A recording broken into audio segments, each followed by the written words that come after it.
there's going to be beer throughout the rump session over there. And so you're free to go there anytime. And the general chairs have promised us that there's enough beer for everyone. So please challenge that. There's also still food outside until 9 o'clock. So if you're still hungry, you can go there and get some more food. And now I think we can get started with some official business. And I would like to first hand the stage to the general chairs.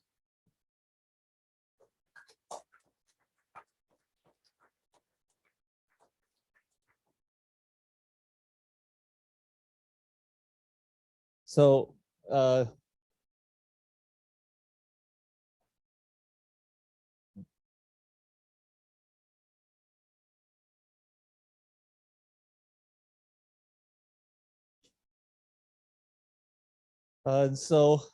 we are the general chairs, if you haven't figured it out.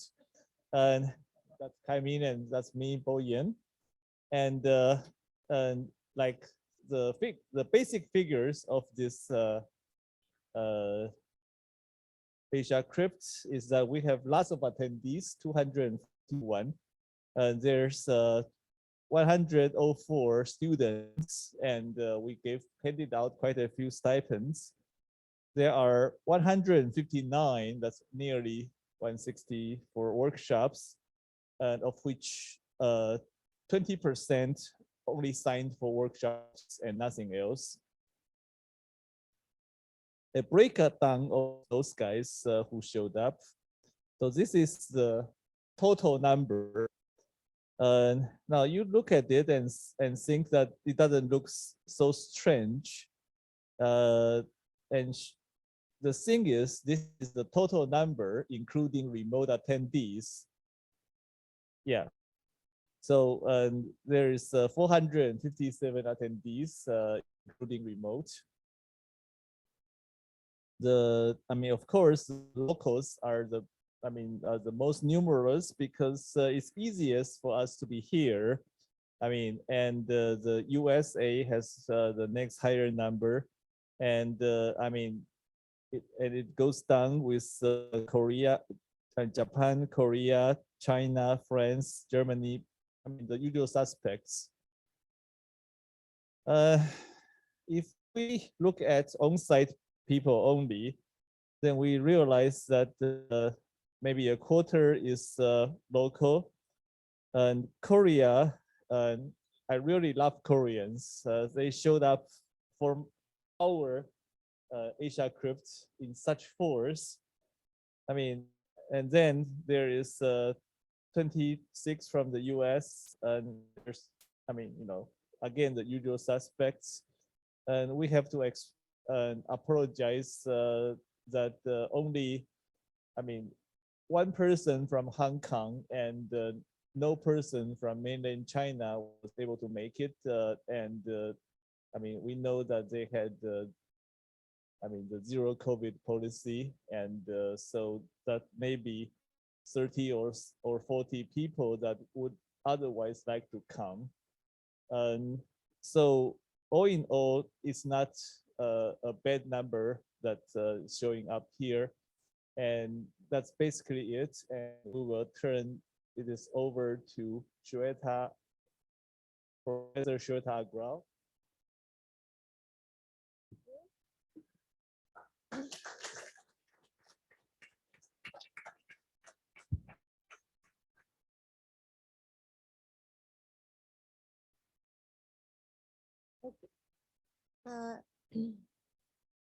Yeah, hi everybody. I'm very happy to be here and to see you all here. Let me tell you a little bit about the program chair's perspective. Okay, so this is not moving. Okay, good. So we had the most submissions ever. This is 363, which is up from 341 last year, which is up from 316 the year before that. So roughly 25 papers more each year. We also had the most accepted papers ever. So we accepted 98 papers, which is roughly the same as what we accepted last year, which is above what we accepted the year before that. We've had the largest program committee. So 82 fantastic researchers helped us select a strong program. This is up from 74 last year. And one new thing that we did this Asiacrypt, new in the context of Asiacrypt, is that we had an interactive rebuttal phase. So this is an idea that we borrowed from crypto and CCS, and we modified it a little bit. So in our rebuttal phase, we made the entire state available, including the scores, and all the reviews were available to the authors. And you had a week to discuss interactively with the reviewers, to clarify anything about your paper. I hope very much that this helped everybody feel that their paper was reviewed fairly. A little bit of statistics. So yeah, we had a two-round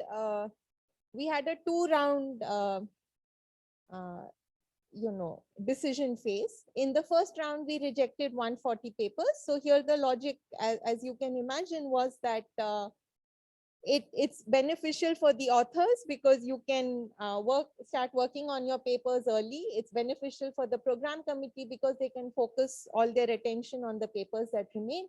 Then we rejected 125 in the next round. We accepted 98, as I already said. One was a soft merge. So there are 97 talk slots in the conference. 9 papers were accepted with shepherding. The average PC load was quite decent, so 14 to 15 papers. In terms of PC diversity, we tried really, really hard to have as diverse a program committee as possible. So geographically, we managed to do a pretty good job. The gender ratio was not so good, even though I personally tried very hard, but we only managed to get 20 women, that includes me. In terms of seniority, area of expertise, industry, academia, again, the balance was not bad. Review process details, 363 submissions. As I said, we worked really hard to ensure that every paper had at least 3 reviews, and some papers even had 4 reviews. PC members were allowed to submit at most 2 papers. The acceptance rate was 27%. This is a little lower than last year's because the number of submissions was higher. The interactive rebuttal, I already told you about, this was 1 week, and the authors got to see the full reviews. 2 invited talks. So Damien Stelle, this is yet to come, the efficient lattice-based encryption. Jian Guo, we already saw this today, evolution of cryptanalysis. We have 14 parallel sessions. We have a cool afternoon excursion planned tomorrow, the fun rump session, which I'm holding you back from at the moment. And yeah, the chairs are Khan and Matthias, as you know. So thanks very much to them. And the 3 award papers you already know. The best paper award went to this paper by Hart and Mark, full quantum equivalence of group action, discrete log, and CDH, and more. The early career award went to cryptographic primitives with a hinting property. This is Naveed Alamati and Shikhar Patranabis. The Journal of Cryptology invitation paper was Swift TC. I will not try to pronounce the rest of it. So this was by Jorge, Francisco, and Mehdi. And yeah, let me stop here. So many thanks to, first of all the authors of all the great submissions we had, our amazing invited speakers, Damien and Jian, our hardworking general chairs, Boyan and Kaimin, the program committee and 331 external sub-reviewers, our RAM session chairs, all the session chairs, and also Springer for helping us with the publication. And last but very far from the least, Kevin McCurley and Kay McKelly, who work really, really hard to keep the systems going. They've really been an invaluable help, and I thank them from the bottom of my heart. And thanks to all of you for showing up, and I hope you're having a good time. Thank you.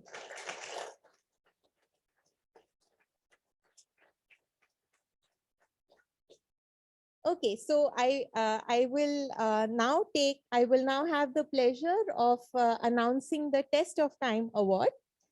So a little bit about this award. This is given yearly for each one of the 3 IACR general conferences, Eurocrypt, Crypto, and Asiacrypt. And as you might know, this is given to a paper which has had a lasting impact on the field for the last 15 years.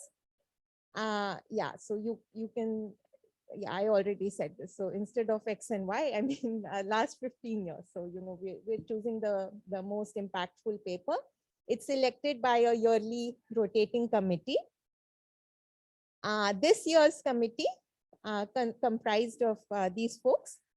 So Nigel, Kazue, myself, Stefan, and Thomas Shrimpton. And this year's Test of Time Award goes to Daniel Bernstein and Tanya Lange for their paper Faster Addition and Doubling of on Elliptic Curves. And this paper has had a huge impact on the field, as evidenced in part by its very high citations. The paper is very important for introducing efficient elliptic curve addition formulae in the context of Edward forms of elliptic curves. And unfortunately, the authors were not able to be here in person, but this is the certificate that we present to them.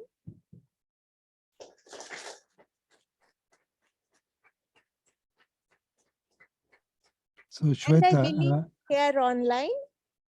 Yeah. Yes. Are you here? Daniel and Tanya, would you like to say a few words? Yes, we would be happy to. Can you see us? Can you hear us? Yes, yes, we can. So congratulations from all of us. Well, yeah, thanks very much. Yeah, the story of this paper really begins, of course, with Harold Edwards. For us, well, first we heard about it. He was giving a talk on addition on elliptic curves in Leiden, and he was saying, here's this curve shape and this set of elliptic curves, and here's this addition formula, and has anybody seen this before? And now he must have thought we weren't paying attention, because we were immediately figuring out how fast you could do elliptic curve point addition and on this curve shape, and immediately realizing that this was faster than anything else that was out there. So it must be new if it's faster than anything else out there. And well, so we were able to happily tell him, yeah, it must be new, because otherwise, if it were known, then we would already have these speeds for adding points on elliptic curves. Well, it turned out that we had gotten. Sorry, so because we were clapping, we missed the first few words you said. Who's the person you're talking about? It's about Harold Edwards. After Oh, whom the, I see.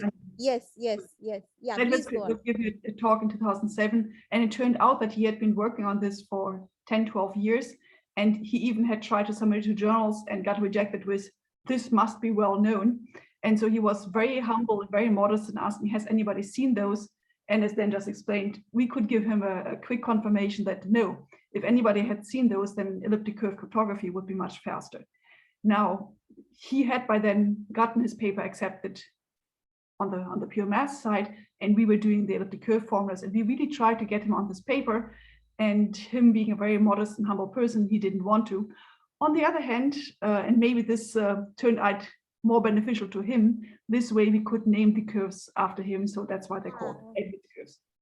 Very nice. And of course, obviously, we should also thank all the students who were helping out with optimizing things even more, and of course, various follow-up papers of making Edwards curves even faster.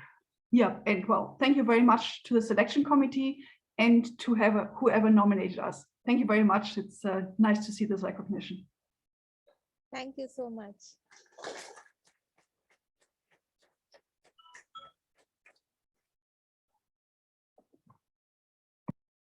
All right, that's it from me. I'll hand over to the RAM session.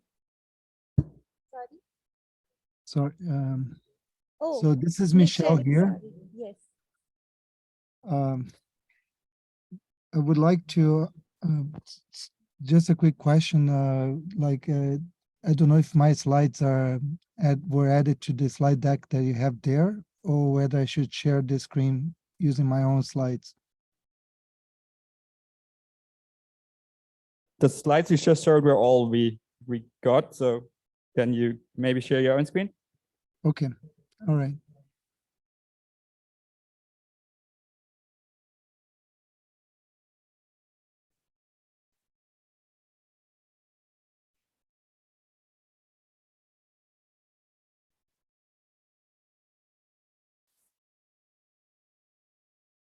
Hi, everybody. So I would just like to take this opportunity here to thank, so I'm Michelle Abdallah, the current IACR president.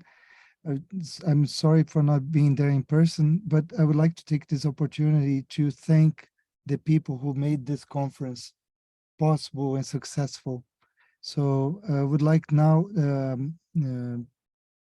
to start by first by thanking Shweta Agrawal. We present her with a certificate of appreciation, which will be handed out by Dr. Matsui. And the certificate of appreciation reads, to thank Shweta in recognition of her contribution to the IACR in the field of cryptology research through the role of Program Chair of Asiacrypt 2022. Thank you, Shweta.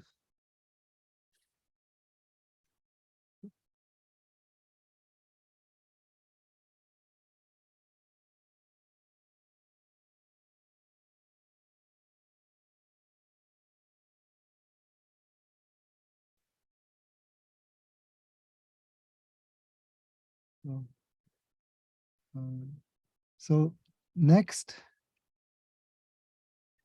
I would like to thank also Dongdai Lin as the second program co-chair in recognition for his contribution to the ACR in the field of cryptology research through the role of program chair of Asiacrypt 2022.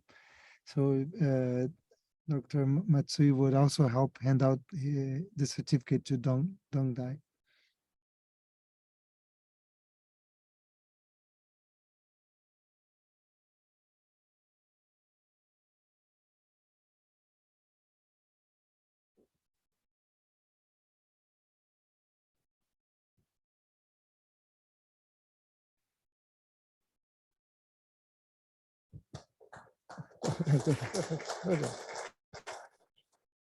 So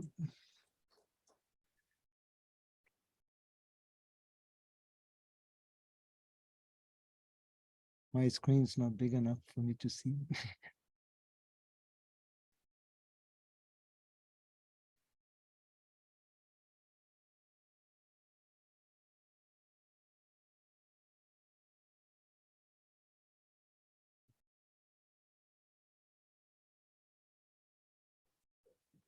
Michelle, I Yeah. mean, Dongdai is not personally here. I mean, Dr. Matsui just said that we will mail the plaque to him Okay, in China. Yeah. Unfortunately, on my computer screen, I could not. Is a bit hard to see the whole. Yeah. Sorry about that. Yeah, no problem. So I was trying to figure out if that was possible or not. Anyway, in addition to the scientific program, of course, for such a conference to be successful, we need general chairs that are capable of putting up the whole infrastructure, setting up the whole infrastructure so that the conference can take place. And I'm very thankful for both program chairs. So first, I would like to thank Kai-Ming Chang in recognition of his contribution to the ACR in the field of cryptology research through the role of General Chair of Asiacrypt 2022. Thank you very much for your great contribution to this community.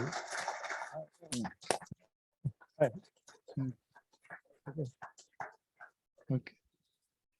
So, and next, yes, I would like to thank Bo-Yin Yang for also for his contribution to the ACR and in the field of cryptology research through the role of General Chair of Asiacrypt 2022. Thank you, Bo-Yin. And thank you very much for a great contribution to the community.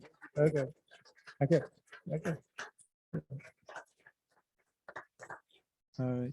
Thanks so much, Matsu. And finally, before ending my this part of the presentation, I would like to also, as Shweta mentioned before, I would also like to thank Kevin and McCurley and Kay McKelly for their role of helping with the virtual conference administration, which is it makes it possible for us who are not there in person to be able to attend the conference. Thank you so much. And that's it from me. I will stop sharing. Feel free.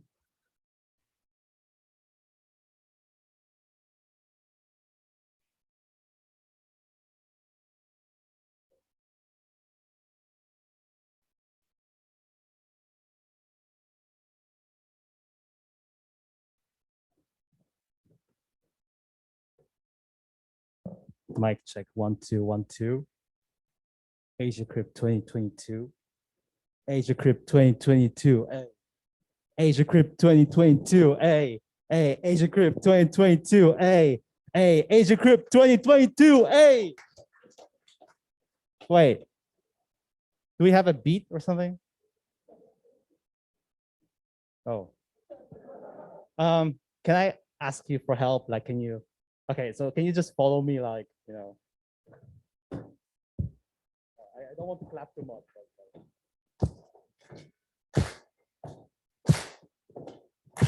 Yeah. Oh, yeah. Asiacrypt 2022, start the rump session. Fingers crossed, no boring presentations. Today we show you something new. We're gonna test. It's up to you. Yeah. Yeah. Asiacrypt 2022. Hey. Hey, Asiacrypt 2022. Hey. Yeah, that's not too bad. Okay, let's just keep moving with the program. So Matthias, up to you.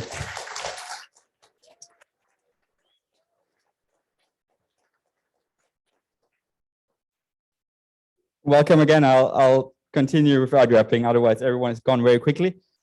We have put together a program for tonight. We got much more submissions than we expected, so I hope you will enjoy it. We have a little special thing here at the bottom. You might have already seen it.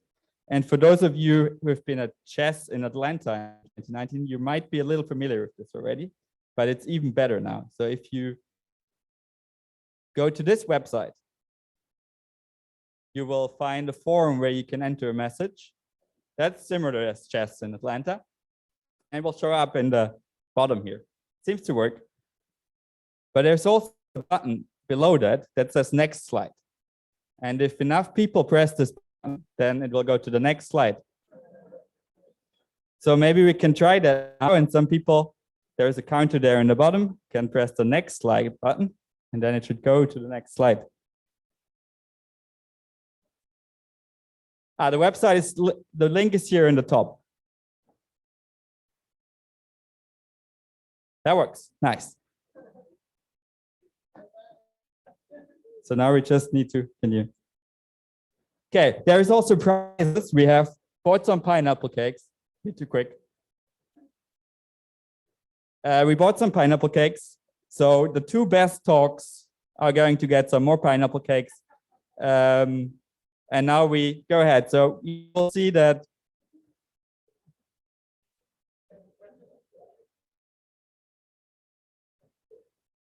this is lagging a little bit. It's not. You will see the title showing up, and it also says who will be afterwards. So please get ready and come to the stage. So I would like to ask the first speaker to come to the stage.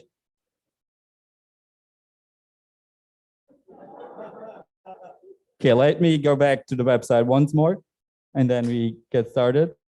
This one. Going back is not a good idea.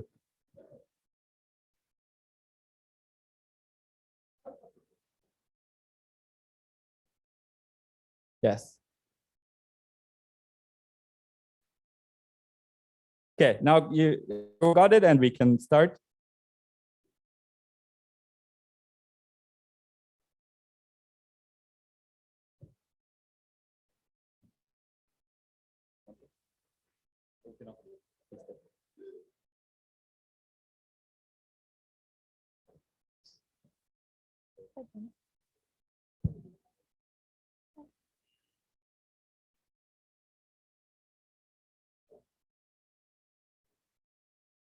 Good evening. My name is Yeonjae Kim at Kookmin University in South Korea. It is a great pleasure to be here. The topic of my presentation is side channel analysis of remaining vulnerabilities for masked AES software library of sensors, a global IT security company. Sensors is publishing the AES software library on their GitHub.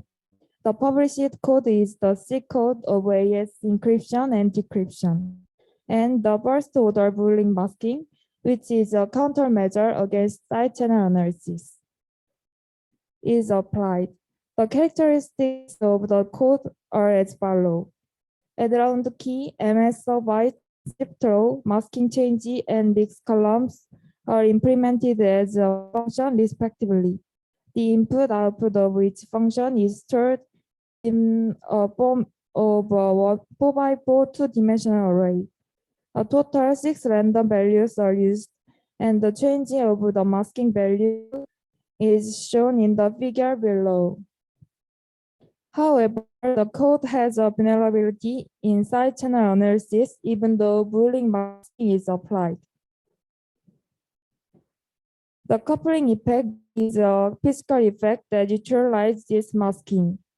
For example, when X2 XOR M is stored in memory or register, where X1 XOR M is stored, leakage occurs for X1 XOR X2.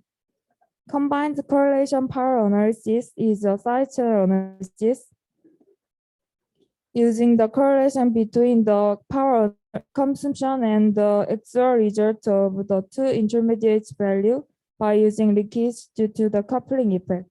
We apply this analysis on masked AES software library of sensors. The experimental environment is as follows. We use GBSPORLite and perform analysis on XOR two combination of 2 bytes of SBox output. The following is the result of first order combined correlation power analysis. We set the XOR value of zeros, first, and first, fifth, and 11th, 15th bytes of SBox output as the intermediate value. As a result, all bytes of key were recovered. A total of 110 vulnerabilities were observed.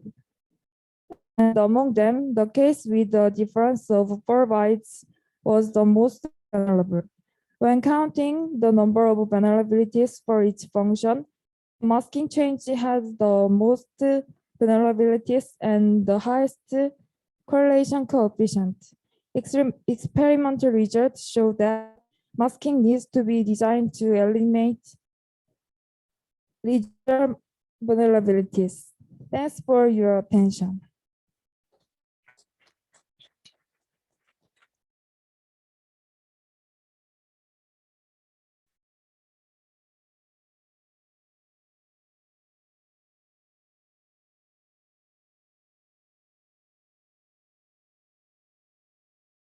The speaker after already get ready somewhere in the front so we can switch a little faster because we have a packed program.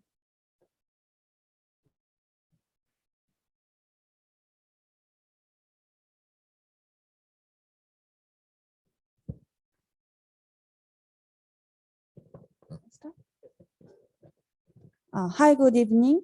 My name is Hyun Moon from Kookmin University again. Today's my topic is fault injection attack for deep neural network parameter recovery. Fault injection attack using laser, electromagnetic, or something against DNN causes bit flips of some parameters of DNN.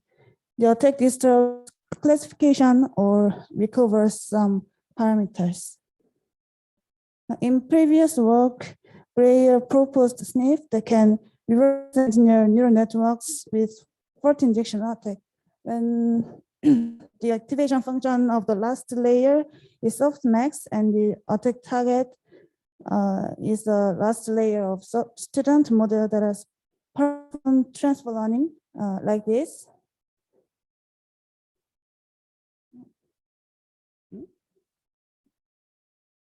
He suggested when a sign bit flip of one parameter by a fault injection attack occurs, the attacker can recover that bias or weight of DNN, which is the attack target, by these two formulas. These formulas both use DNN results before and after the fault injection attack, noted as O and O bar.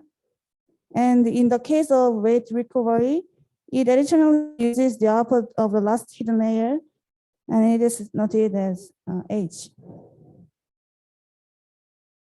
However, this paper has limitations. It is not considered when multiple bits are flipped after the fault injection attack, and it is assumed that the author can check the position of the flipped bit. So when multiple bits are flipped as the flip, or the attacker cannot check the position, the previous formula cannot be used.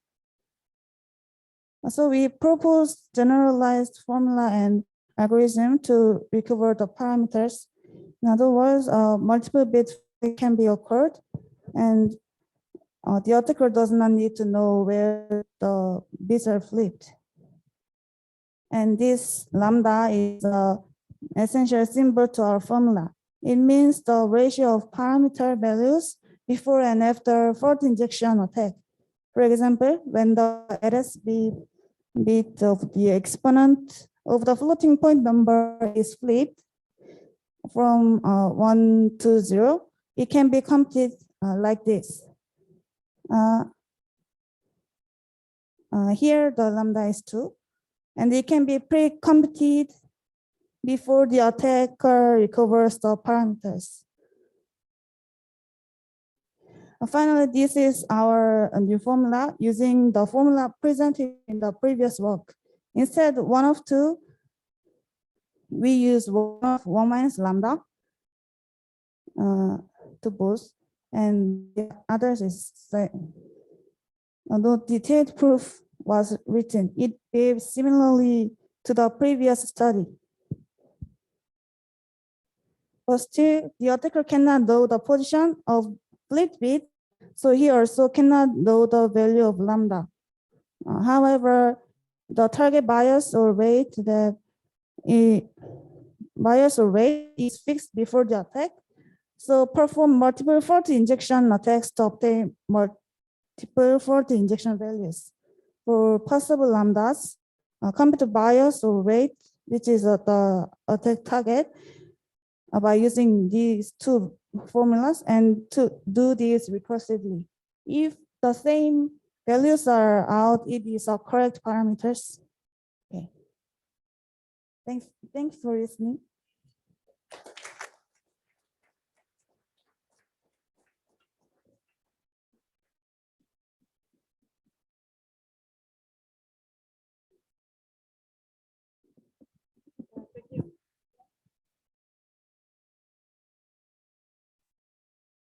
Hey, good evening. So I analyzed last year's program to infer what this year's program would look like, but I went for the Asiacrypt version. So it was more fun. Good. So it doesn't work. Yes, what I try to do is put all of what happened just into some AI, and I let it do the work because I'm lazy. And yeah, what's the worst that could happen? Okay, I think I need to go to the laptop. Well, so we have a talk to just say, okay, so I think I can do this today. Okay, talk is done. And the other thing is, oh no, it's too good. There was a talk called Österas, which was 20 minutes. That's a very, very long rump session talk. But Österas is also a suburb of Oslo, and That's a one-day journey by foot. So I think for these 20 minutes, they invented the TARDIS. So what else did we have? We had sleep-friendly programming, which I think is very, very appealing. And I think they're going for an achievement in the Balmer's peak number 2. And then they, of course, had some crypto bashing, as we always do. It's very popular. And then there's this, like, we went here beyond the day mark. So we're in a new day. And these people are still posting just serious talks. Don't be these people.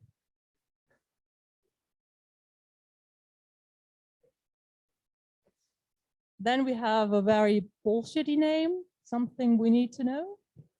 I think everything is something you need to know. And then this guy, he really dropped it. The spaceborne arm, Chinese space policy, security and eugenics. I had to look him up. He's actually a famous sports player. Didn't know he was a cryptographer as well.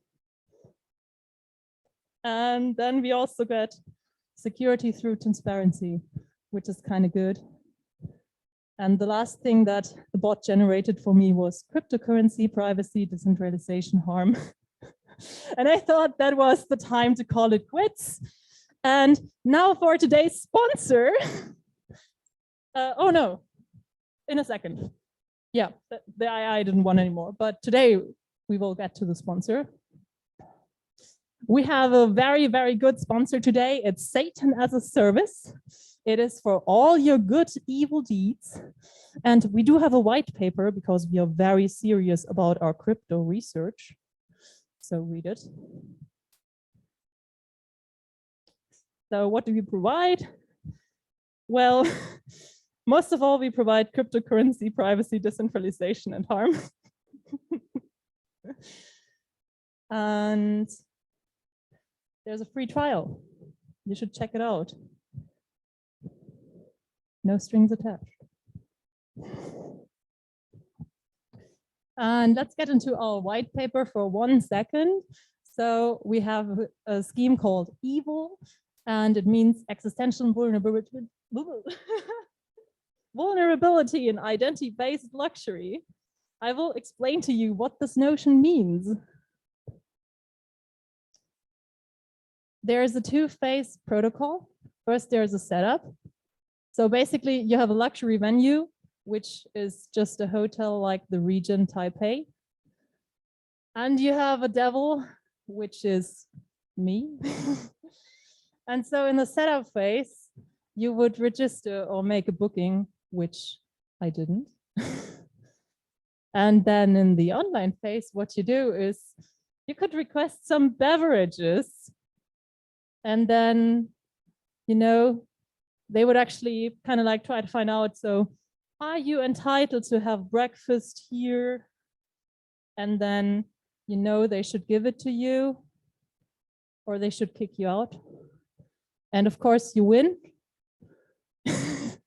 I've heard about Raid Shadow Legends. It's a great game and it is not at all a scam.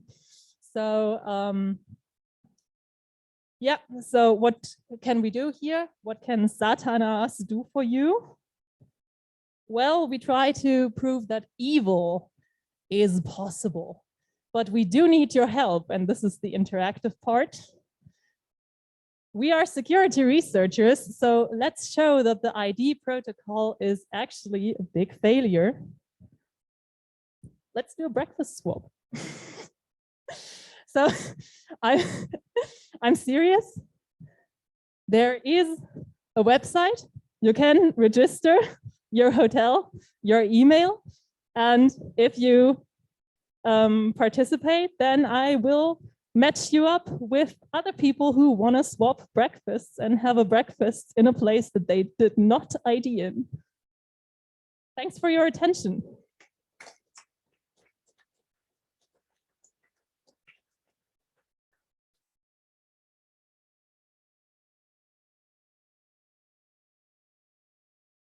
Check, mic check, 1, 2. Yeah, so we have a break until 20 past 9.